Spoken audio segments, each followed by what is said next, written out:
Hace unos años, cuando recién había conseguido mi primer trabajo estable, decidí mudarme a un pequeño apartamento en el centro de la ciudad. No era el lugar más bonito ni el más moderno, pero estaba bien ubicado y era lo que podía pagar en ese momento. Era un apartamento normal, una sala pequeña con un sofá, una cocina sencilla y una habitación con un balcón que daba justo hacia el edificio de enfrente. Desde el primer día me pareció curioso lo cerca que estaban las ventanas del otro edificio. Si quería, podía ver directamente la sala o los cuartos de varios vecinos, y supongo que ellos también podían verme a mí. Durante los primeros meses todo parecía normal. Trabajaba de día, llegaba cansada en la noche y me dedicaba a ver televisión o a cenar cualquier cosa rápida antes de dormir.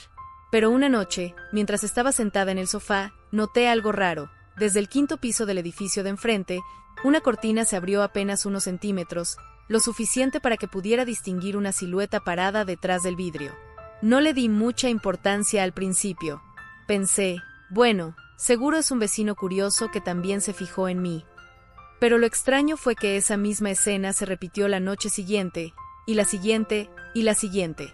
Siempre, alrededor de las 9 de la noche, cuando yo llegaba del trabajo y prendía el televisor, la cortina del quinto piso se abría un poco, y alguien se quedaba ahí, completamente inmóvil, como observando cada uno de mis movimientos. Al principio me dio risa. Incluso le conté a una amiga diciendo, jajaja, creo que tengo un fan secreto enfrente. Pero la risa se convirtió en incomodidad cuando empecé a notar que no importaba qué hiciera, esa persona siempre estaba ahí. Si me levantaba a preparar comida, la cortina se movía.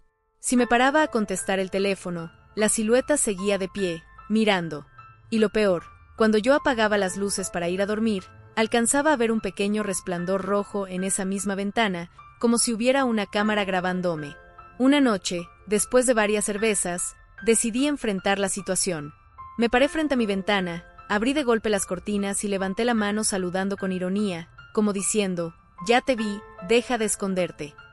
Lo curioso es que en lugar de asustarse o moverse, la cortina se cerró lentamente, muy despacio, como si alguien quisiera hacerme entender que no pensaba dejar de observarme, sino que prefería mantener el juego en secreto. Después de eso, empecé a sentirme cada vez más paranoica. Revisaba 2 veces las cerraduras antes de dormir, me aseguraba de dejar las ventanas cerradas, incluso comencé a dormir con el televisor encendido porque no soportaba la idea de ese silencio en el que cualquier ruido extraño podía sonar como pasos. Y hablando de pasos, una madrugada desperté porque escuché claramente como alguien caminaba dentro de mi apartamento.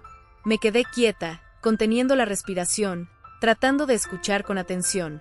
El sonido venía desde la sala. Tomé un palo de escoba que tenía junto a la cama y caminé con cuidado.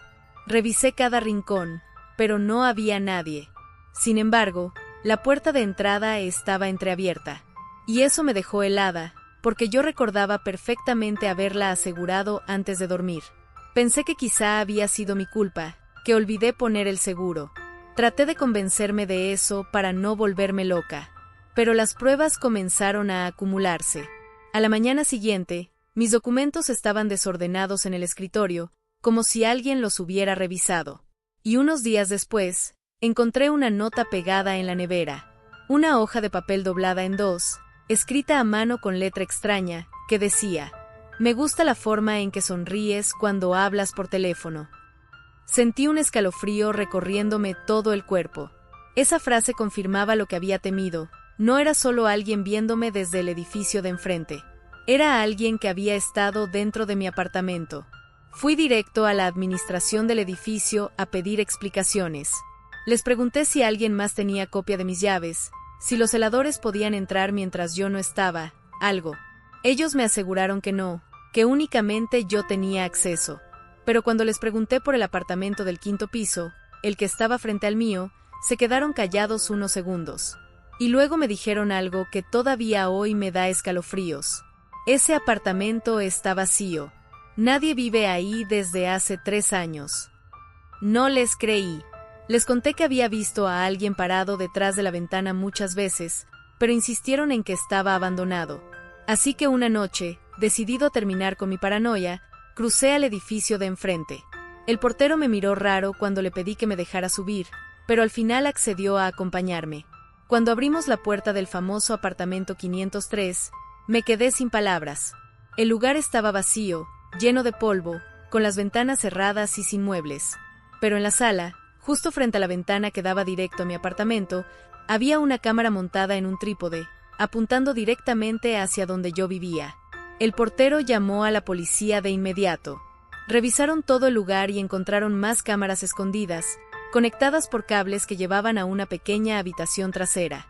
Allí había una mesa con una computadora y varios discos duros. Todo estaba lleno de polvo, pero funcionando. Y dentro, grabaciones, cientos de grabaciones mías. Había videos míos cocinando, hablando por teléfono, jugando videojuegos, durmiendo. Incluso había grabaciones de momentos privados, cosas que ni siquiera me atrevo a mencionar. Lo peor de todo fue que descubrimos que esas grabaciones tenían fechas que se remontaban a 3 años atrás, mucho antes de que yo siquiera me mudara a ese apartamento. Eso significa que quien fuera que estuviera detrás de todo, había estado siguiendo a los anteriores inquilinos también. Era como si el lugar hubiera sido usado únicamente para eso, observar a quien viviera frente a la ventana. En una de las cajas encontramos un cuaderno lleno de anotaciones.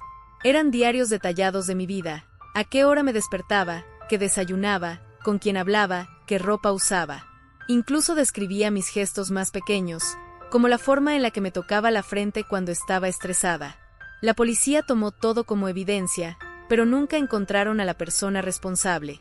Los discos duros estaban llenos de videos, pero ninguno mostraba quién los había grabado. El portero dijo que nunca había visto a nadie entrar o salir de ese apartamento, y en los registros de la administración no había contratos recientes de arriendo. Oficialmente, nadie lo ocupaba. Yo intenté seguir con mi vida, pero era imposible. Cada vez que me sentaba en la sala, no podía evitar mirar hacia la ventana del 5º piso. Aunque estaba vacío, sentía la mirada clavada en mí. Cada sonido en el pasillo me parecía una amenaza, cada sombra bajo la puerta me despertaba en pánico. Al final, decidí mudarme de ciudad. Dejé todo atrás, el trabajo, el apartamento, incluso algunos muebles. Pensé que empezar de cero en otro lugar me devolvería la tranquilidad. Durante un tiempo funcionó. Vivía más relajada, trataba de olvidar lo que había pasado. Hasta que un día, llegando de trabajar, encontré una nota pegada en la nevera de mi nuevo apartamento. Decía: "Me alegra que sigas sonriendo, incluso en tu nuevo hogar".